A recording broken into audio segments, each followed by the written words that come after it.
What's going on, everyone? How you guys doing? This is your boy Niner Sickness with the Niner Sickness podcast, coming to you live, where we're gonna have a good time talking about the 53-man roster. I got my boy Eric with me. What's up, Eric? Hey, what's going on, everybody? How's everybody doing today?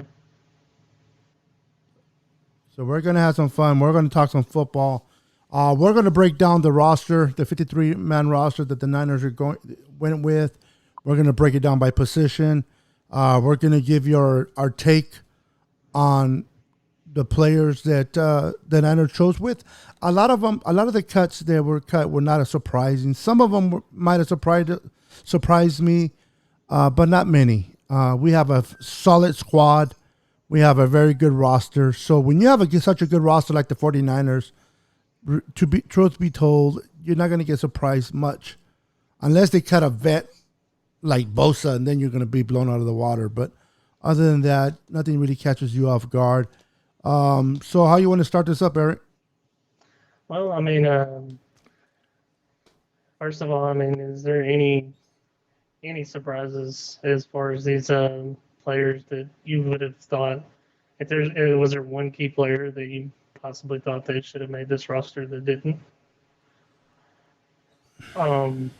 That's my question. Well, I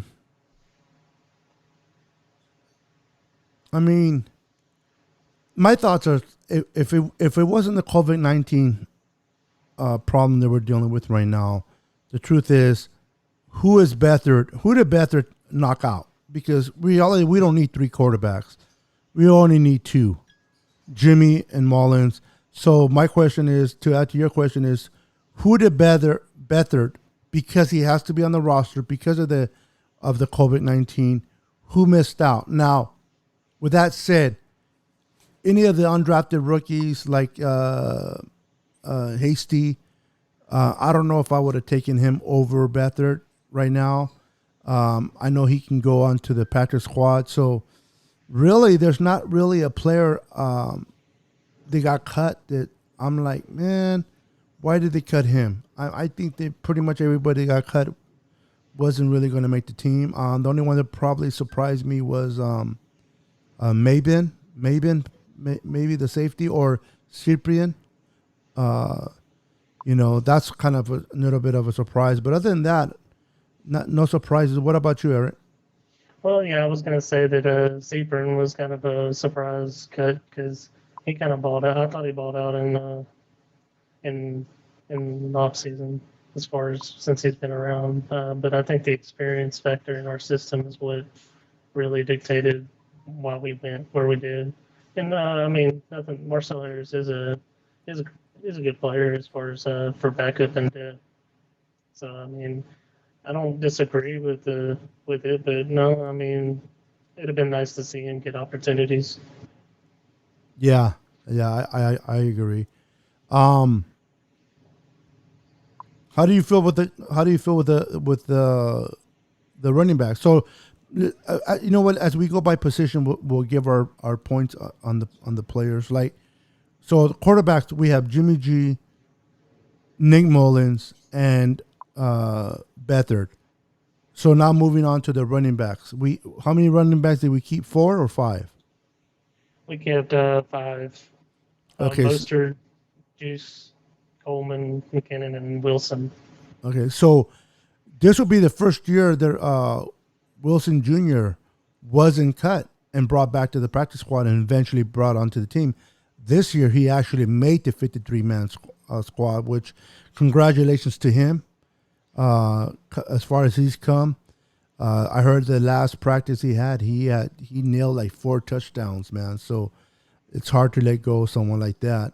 And I don't think he would have flown under the radar this year as much as he did last year. I think somebody would have picked him up. Somebody would have named him. That's one of the reasons. And two, can't ignore the fact that he had a great camp. Hasty, the reason that they cut him over Wilson was the fact that not a lot of people have anything on him. So correct. It's easier to retain him. Yeah, I agree. It's easier to bring Hasty back, being an undrafted rookie from Oregon, and Wilson. showed a lot of promise last year for us. So he would have been one that could have got away. And when you have someone like that, eventually he's going to take over for Tevin Coleman, in my opinion. They're kind of similar in body and what they do. So I'd rather keep Wilson. So I'm glad they kept him. Congratulations to him for making the squad. And I'm pumped to see that Jared McKinnon did not get hurt. He's actually healthy for week 1. That within itself is a freaking awesome news, right? That's great. I mean, nobody expects to get hurt during practice or anything like that. But I mean, I wouldn't, before his injury, I wouldn't say he was, say, injury prone or anything like that. No, man, just players going to go out on the field and unfortunately for him being a running backs make, well, outside of a running back, a receiver probably makes more cuts. Yeah. So those knees, stuff like that, those are the kind of problems you run into. But yeah, I mean, granted, with this COVID going on and stuff like that, I do think Hasty would have made the roster if we kept 2 quarterbacks. You're going in and out, Eric. You're cutting out. Can you hear me now? Yeah, now I can. Okay. Okay. Yeah. So definitely like the running backs they were going with. I want to see what Jared McKinnon can do on this offense. Obviously, Kyle Shanahan's seen something in him from day one. That's why he brought him in and from free agency from the Minnesota Vikings.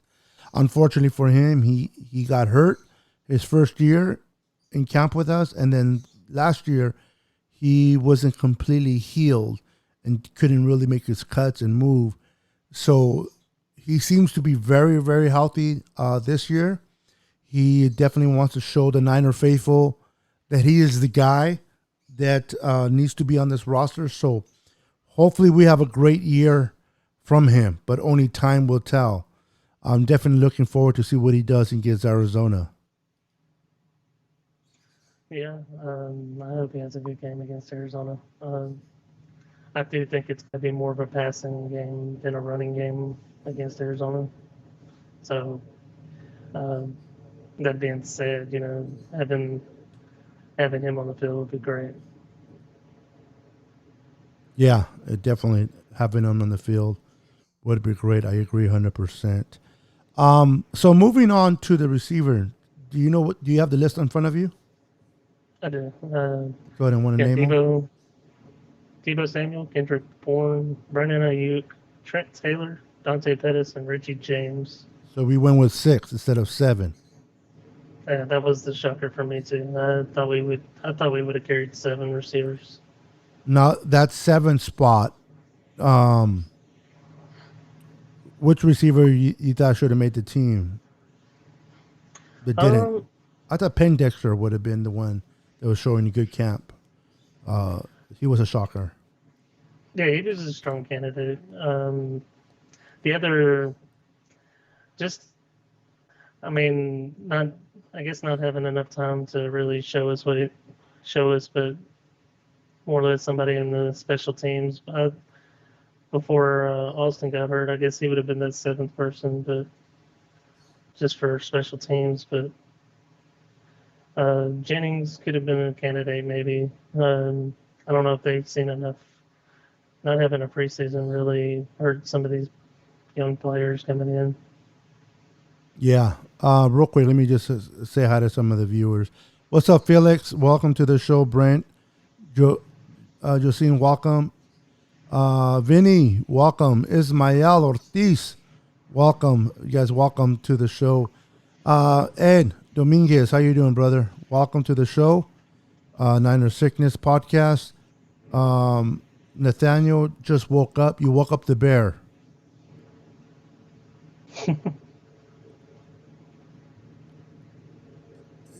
Oh, okay. Well, no, I don't believe in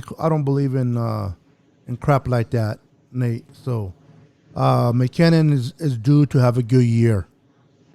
He's gotten a lot of shit piled up on him, and he's gone through a lot. And this is a year that he's going to flourish.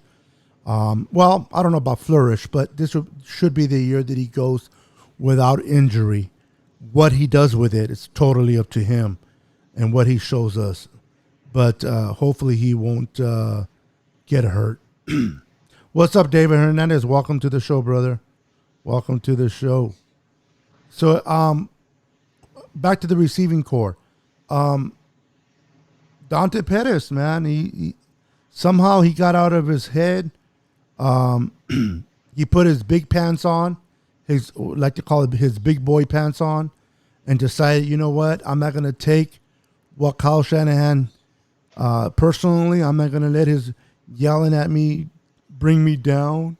I'm gonna try not to be as emotional cat as he is. No fun intended with it because he likes cats, but you know he showed some promise and.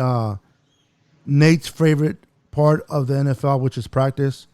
And so hopefully he transcends that this year. He has the ceiling's high on him. I like Dante Pettis. It's just he needs to get out of his head and just play on the field, man. So have you heard anything of Brandon Ayuk? I think he's still day to day with his hamstring. I know there was a list of a few players that they're kind of watching closely as the week goes on, rolling into Sunday. I'm hoping that we don't have any drawbacks at the receiver position with Ayuk and of course Debo. Yeah, no, and that's another thing with Debo. Debo looks like he's on pace to come back and possibly start week 1. So that's a positive. And Richie James was activated from the PUP list, and he's active, and therefore he'll be ready to go as well. So that's a good thing for us. And so I like a receiving core, even though there's 6. I still like them.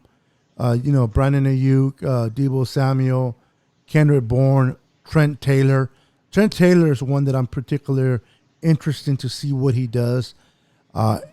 He's always been liked by Jimmy G. He's always been liked by Kyle Shanahan. He's always shown promise in practices, but he hasn't been able to stay healthy. And when he's been healthy, he looks good on the field. So hopefully we'll get a big season out of Trent Taylor and down the middle if he stays healthy. What's your thoughts on Trent Taylor, man? Yeah, he's definitely Jimmy's favorite target when it came to practice, and he just hadn't been able to shake the injury bug. And I think that him being healthy had a lot to do with the reason that we didn't keep Jennings as well, because I think Jennings would have played in that slot. Yeah, but I do expect good things from him this year. We just need our players to stay healthy. That's the key here. Not just the receiving core, but just as a team overall. Because we don't have, in a lot of positions, we don't have the depth that we had last year. Especially at the receiving core. So hopefully this will be a year, man, that the football gods gives us favor with our players, and hopefully they won't be hurt as bad. What's up, Kathy Sanchez? Hey, welcome to the show, girl. How you doing? What's up, Larry? Aloha, all the way from the islands. What's up, brother? How you doing? Welcome to the show. So I like what I see in the receiving core. Hopefully they'll be able to produce in Kyle Shanahan's system. So moving on to tight ends, we decided to keep 4 tight ends. And the tight end we went with is obviously George Kittle, the people's tight end. Then we went with Jordan Reed. We went with Ross Dwally, and then the young kid Warner. I keep hearing Kyle say that that Warner reminds him a lot of Kittle when they drafted Kittle out of Iowa. A very good blocker, but with the possibility of being a good pass catcher. So imagine if Warner can start catching the ball in the next couple of years with us. Imagine having him and George Kittle at it. Yeah. It's going to be interesting. Somebody was saying on some other shows that I've been seeing more like a four tight end set, and I'm sitting there like, no, I don't think we're going to be doing much of that, but definitely, I think Dwelly's hurt right now, so I think he's nursing an ankle sprain or something like that. But yeah, Charlie Warner, he's shown great things. I mean, he didn't get a lot of opportunities to catch the ball in college, but he's definitely a great blocker. And then on the practice squad with Chase Harrell, he was another one. I wouldn't sleep on him. You know, if one of those guys went down. Now, update me on this. Have we signed people to the practice squad yet, or is that on Monday? We've already signed our players to the practice squad. Okay, okay. I think Nate put something on the in the back of the house, but I wasn't sure. Okay, we're just gonna ignore the Boston hater because he loves just commentating. I said, hey, Kyle Shanahan said he looks a lot like Kittle, so don't talk to him. Don't talk to me. Go send him an email. Let's see if he gives you any time of day to answer your question. This dude. Yeah. So This dude. with the tackle position, we got of course, Trent Williams, McGlinchey, McKivitz, and School. Any shocker there? I'm not really. I'm not really shocked by the choices there. No, that's obvious. They're going to keep them. I was concerned to see. I was concerned to see what the Niners were going to do there with the center position. If was it going to be Ben Garland, or were they going to move Brunskill to that position? And if they were, what and who were they going to play at the right guard position? So I'm still curious. I know somebody said that this is why you don't pay attention to certain people, because some people said that we had cut Richburg, and I'm like, he was never cut. He was put on the PUP list. If he's in the PUP, why would you cut him? Makes no sense. You know Yeah, what I mean? that was something that like CBS posted or something like that, and I was like, no, that ain't right. So I had to go look at the Niners website, because I mean the team that is dealing with is obviously going to have a little bit more credible information. There's a list that Nathaniel. Sorry for the pictures, Nathaniel. That comes part of it. But there's the list of all the Nathaniel. Who is on the list? Oh, you're on the practice squad. But He made it. He made it. He made it to the practice squad. So there it is, man. So I just wanted, man, it blew it up big, didn't it?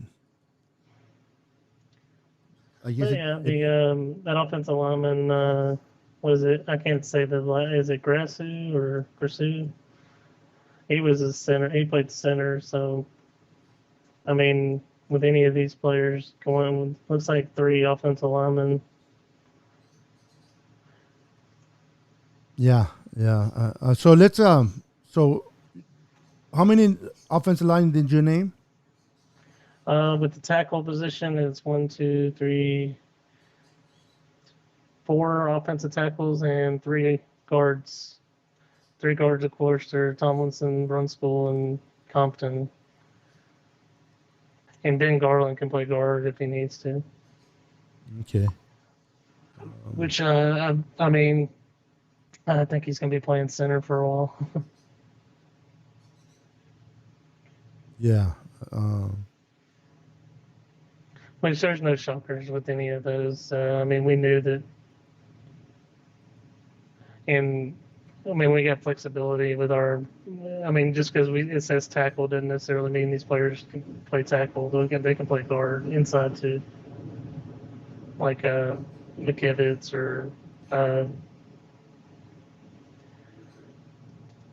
Brunskill. You know, they're kind of interchangeable. Compton, I think he stays at guard though. Yeah, yeah. And then I like that young kid, McKivitz, that we drafted. Yeah, he's raw. He needs. I mean, he's not as tone. He's not as. What's the word I'm saying? As polish. He's not as polished as some of the other guys, but I mean, he definitely something to work with. Cool. All right, just for the sake of moving on, not to stay on here too long because I do got to go somewhere. But and then we got the draft at 7:15. Yeah. So let's move quickly. Let's name the so let's just name the defensive lineup, and then we won't get into depth. We'll just name it, and then we'll go from there.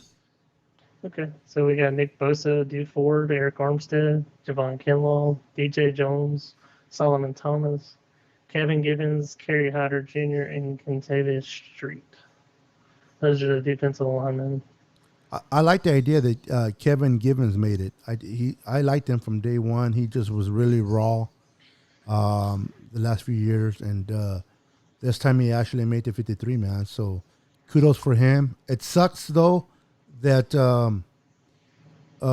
Ronald Blair is going to have to be on the PUP list for 6 weeks, so we're not going to see him until week 7.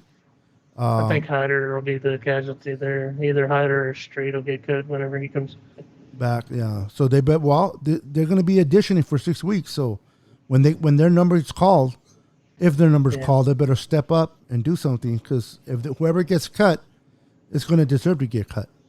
So. So moving on, because Fred Warner, K'Waun Alexander, Drake Greenlaw, Al Stagier, Neshoka, and Flanagan Fowles. I'm sorry. Which that last one was kind of a shocker that he made the roster. But I mean, he was on the practice squad last year. I think he made it just because Warner is on the COVID-19 list. I don't think if Warner was on there, maybe they wouldn't kept him. I don't know. Well, even other people were shocked that Joe Walker didn't make it over Martin Nizoka. I mean, he's good on special teams, so you got to take that into consideration. Yeah, I think that was the better choice. I think we made the right choice with that, obviously. Yeah. So then moving on to safeties. Richard Sherman, Witherspoon, Mosley, K'Waun Williams, and Jason Verrett. And the only player on that list that I don't like is Verrett, because he just stays hurt too much. He's hurt now. Yeah. I'm surprised they let Tim Harris go. He looked like he was showing. He didn't play all year. I don't know if I said his name correctly, but he didn't play all year last year. He was hurt, but I don't know if they brought him back to the practice squad or not. But yeah, so that's pretty much it for the roster. So we named safeties. And the safeties. Oh yeah, go for the safety and then the special teams guys. Safeties: Ward, Tart, Moore, and Harris. Which no shockers with any of those players. I didn't. There wasn't even any competition with Travarius Moore and those other two. The only other one that possibly would have been Marcel Harris, but they decided to keep him. And then specialists is Robbie Gould, Wichtowski, and Colin Nelson. Same 3. Oh, he did make the practice squad. Perfect. That's good. Yeah, Tim Harris did make the practice squad. I like him. I want to see. I would still want to see what he's made of. So, and then of course we know Robbie Gould. We know the long snapper, he's there, and then our punter. I'm not even going to try to say his name. So those are pretty much the 53-man roster, and I don't know. Maybe we'll do another show. Maybe tomorrow on our show tomorrow we'll break it down more in depth about who might the veterans be on the practice squad and so forth. But if you have anything else to say, bro, we'll call it a show because that time is kicking. I got to go somewhere before it starts. Yeah, no, pretty much. Just wanted to be informative with this show more or less. Monday, when we can go into more depth where we need to. But hey, that's the only reason we wanted to do this today. You know, some people don't have access to the information. Absolutely. So stay tuned for Monday. We will go on Monday, 7 p.m. Pacific Standard Time. Hopefully, the full crew will be on here, and I got a feeling that Mr. Boston Hater is going to have a little bit of an upgrade going on Monday. So look forward to that, guys. All right, guys. See you guys on Monday, 7 p.m. Pacific Standard Time. Until then, have a blessed evening. Be safe and enjoy the rest of your day. Anything else, brother? No, y'all have a good night, man. Y'all be safe. All right, bro. You take care. Good night, everyone.